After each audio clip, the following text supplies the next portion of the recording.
to go where the truth takes him. Here's Robert.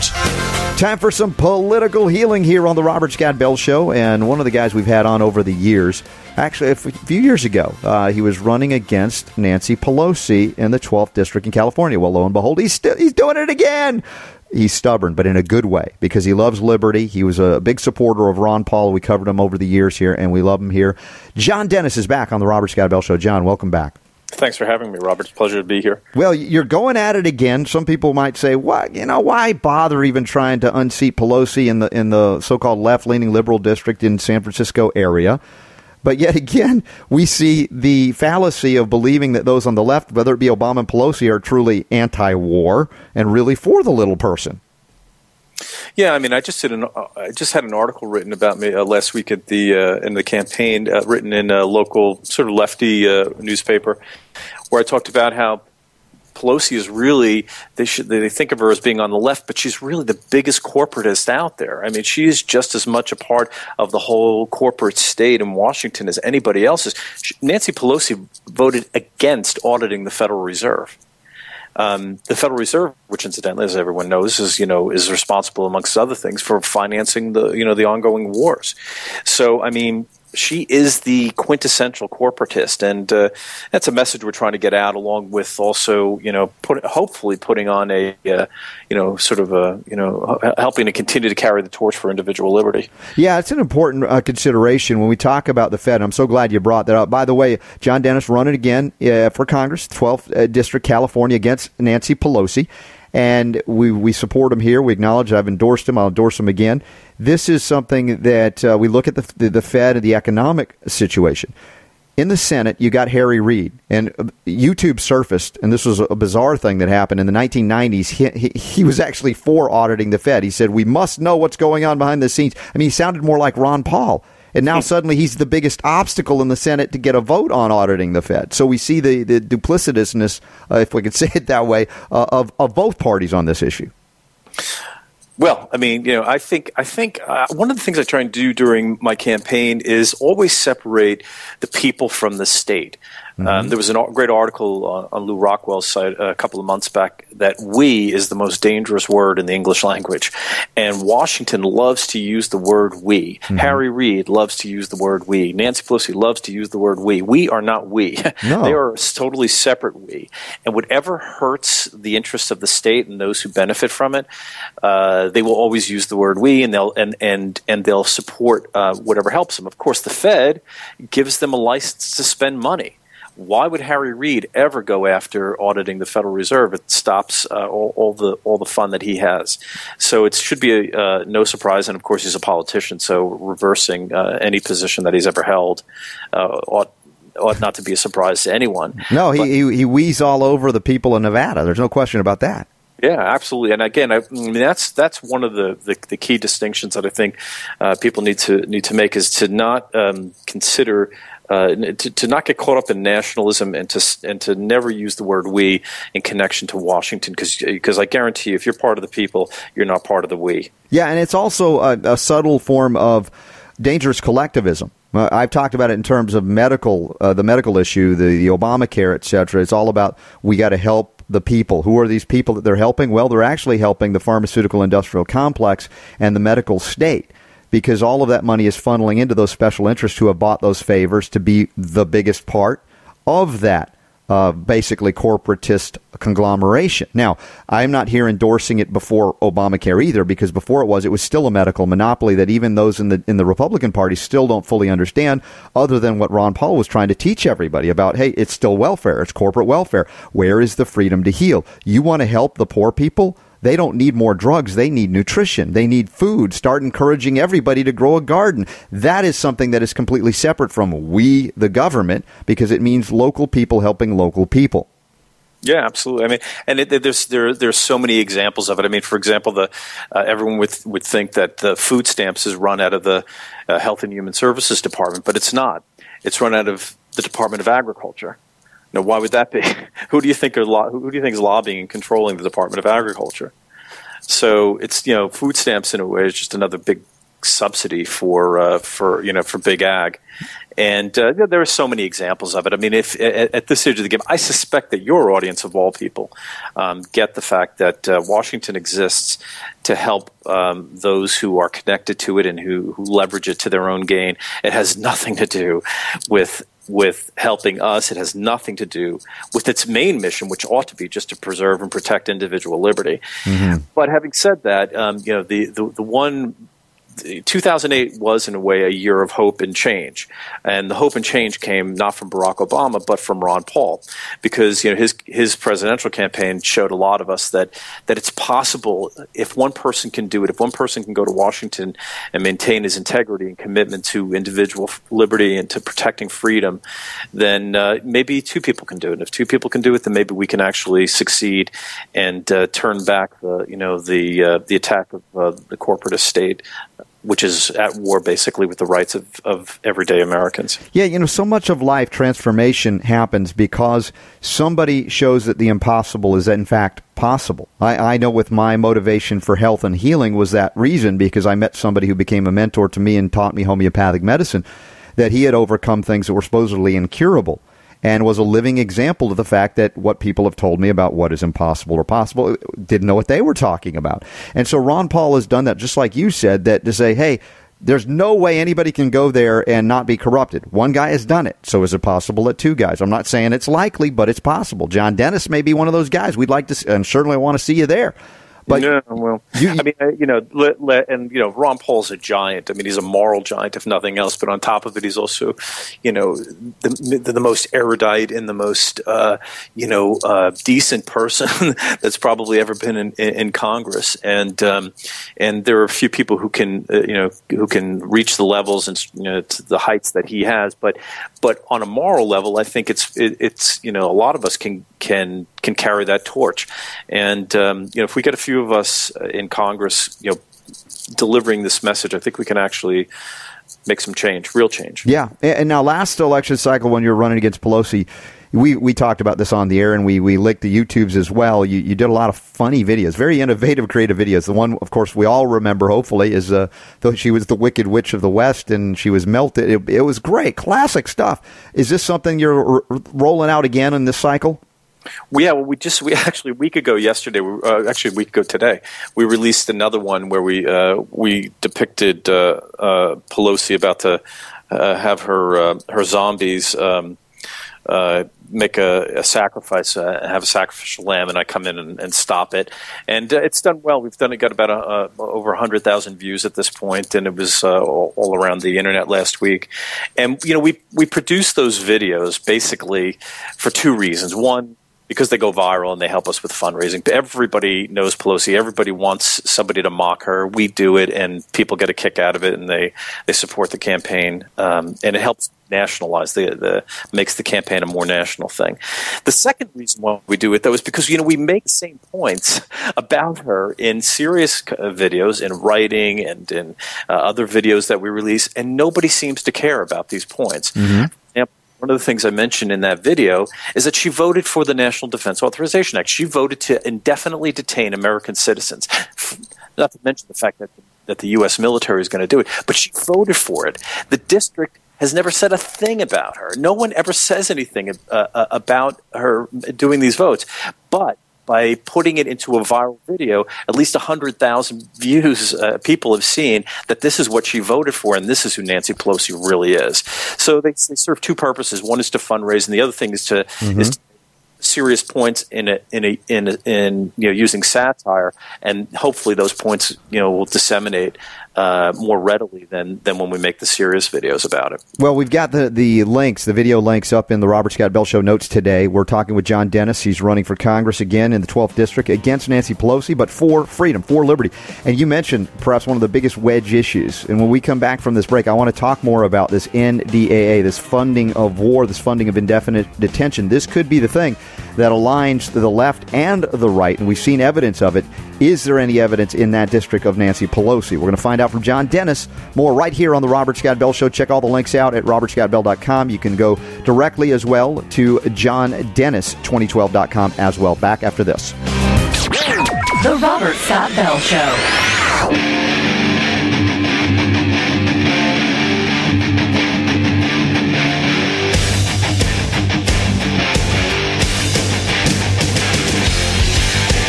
information is so good, it requires no expiration date. The Robert Scott Bell Show. John Dennis is back again, supporting him here on the Robert Scott Bell Show. Those of you who love political healing, we do from time to time. John's a guy who has got a lot of great humor, a lot of great insight as well, economics, and, of course, the realm of, what, a peaceful foreign policy? Can you imagine? Yeah, that would be great. You think that's what they would want in the 12th District of Nancy Pelosi, far left-leaning San Francisco kind of place. Has there been any buzz? I've covered this NDAA issue, a lot of alternative or new media outlets, whereas the old media completely ignoring this. And the fact that the Obama administration is fighting the court injunction and had it overturned, at least temporarily, against indefinitely detaining Americans. You said that. Nancy Pelosi is also for the NDAA. Where is the stink in that district, John?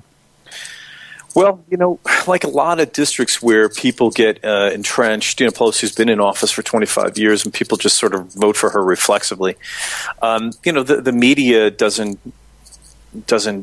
cover these issues. So I think that this one distinction that we have in this race is that we'll be the first campaign to ever run television ads against Nancy Pelosi. And so we're running them now. We're running them all the way through Election Day. And the next spot that we run is likely to be one where we mention this. We bring this up. I mean, I think because what I found, Robert, is that when I'm out in the district and I tell people about her voting for this, first of all, they can't believe it. They're like, there's no way anybody ever even voted for that. But secondly, they've never even heard of this issue. And so it's a great lead, shocking issue on a lot of different levels. So we're going to bring that message to the district. We'll see if anybody covers it, and we'll get anybody to talk about it. And frankly, beyond that, I don't know what else to do for the district if they continue to vote for her after she voted for that, after she supported the indefinite detention of American citizens. God help their souls. Yeah. Oh, I know. And you see, so I've interviewed like Tangerine Boland and others that were part of this lawsuit against the Obama administration, against a number of congressmen, senators, both on Republican and Democrat side, but primarily the executive branch that, said when Obama signed NDA, said signing statement, I don't believe in this provision, but I need to sign this. And, so you're thinking, okay, in his heart of heart, he didn't want to. At least that's what he said. And so when push came to shove, he had an easy out because they beat him in court. He could have gone, oh, see, we lost it. I didn't want that anyway, and walked away. Instead, they've been viciously fighting to maintain that, what we would call power, that he claimed he didn't want nor would ever use. Why? Well, I don't know who the liar is in the Obama administration.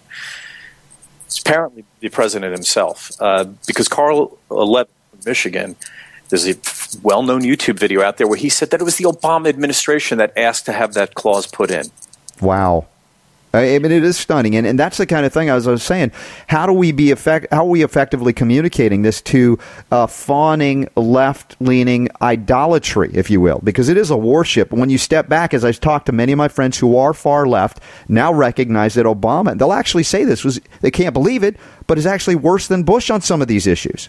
Far worse. I mean, like I said, he's continued to fight for that particular clause in it, and again, but for those, I mean, I would suspect that your audience is beyond the left-right fight, which is largely a charade, and at least useless, but mostly a charade and a cover for, again, going back to that distinction between the state and the people. The NDA advances the interests of the state, but it's and so in that context, you see that both Nancy Pelosi and Barack Obama on supposedly the one side are in sync with all of the Republicans who voted for that. Almost every Republican in the House voted for the NDAA, and because they're both really on the same side, which is the side of the state. Well, yeah, which shows that there is no real distinction when you talk about, well, is it a D or an R by their name? Because I know what they believe. Based on that, no, you don't. You got to look at the individual. And that's what we're taking it back from collective ideals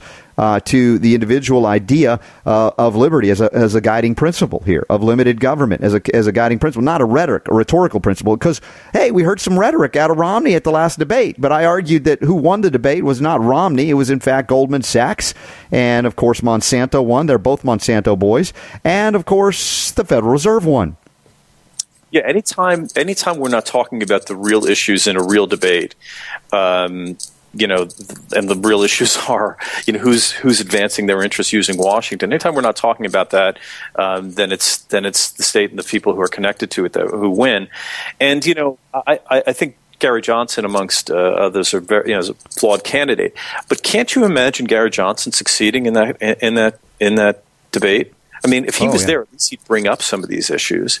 And I don't. I like him, and I have, like I said, I've got issues with him. But it also highlights how the Democrats and the Republicans have this rigged game, and they are not going to let anybody get in because they're going to keep that rigged game going for as long as they possibly can. Yeah, well, monopoly succeeds until the point where it takes gunpoint diplomacy to get everybody to continue to participate. And we've seen that, I mentioned off the air, we were just briefly talking. We got a lot more to talk about today later on the flu, the whole flu shot fiasco. It's been completely destroyed utterly scientifically. There's no basis for the flu shot. Yet hospitals are saying, if you're a hospital worker, you must get a flu shot or else you lose your job. Now it's like, well, they're going to have to go in with this Cochrane report and go, guys, you really want to lay your foundation on that? This is looking pretty ugly. I'm not participating. So we're going to see the rise of what would Rosa Parks do? Civil disobedience in this case, because it seems that voting doesn't change a whole heck of a lot.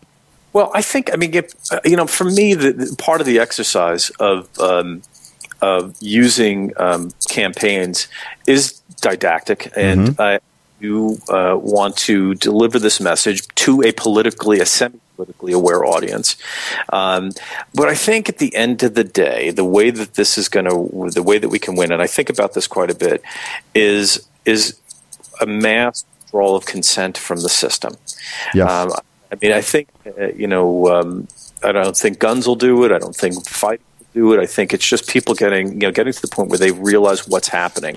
So to me, the ultimate weapon that we have against the oppressive is dissemination of information. Whatever tool you and however we can get the ideas out there fast enough and get the highest absorption rate, that's really what will ultimately win this battle. I'm always an eternal optimist. It's one of the reasons why I put my name out there, my face out there, and let the world know this is where I stand on these matters. And I'm for the freedom of the individual, and that's the most important thing to me. And if I can use an election to get that information out, then yes. So be it. Well, I'm glad to hear that you are definitely on board in supporting of the one communicable disease that we do support here at the Robert Scott Bell Show. That is the consent deficiency disease we want to give government. And don't get an immunization shot against that. No, please do not. We got to detox from those that are still offering their consent, either tacitly or even overtly, any which way. Now, last question before we wrap up here, John. We're talking to John Dennis. He's running for Congress in the 12th district. That's the Pelosi district, as we'd like to see it not be.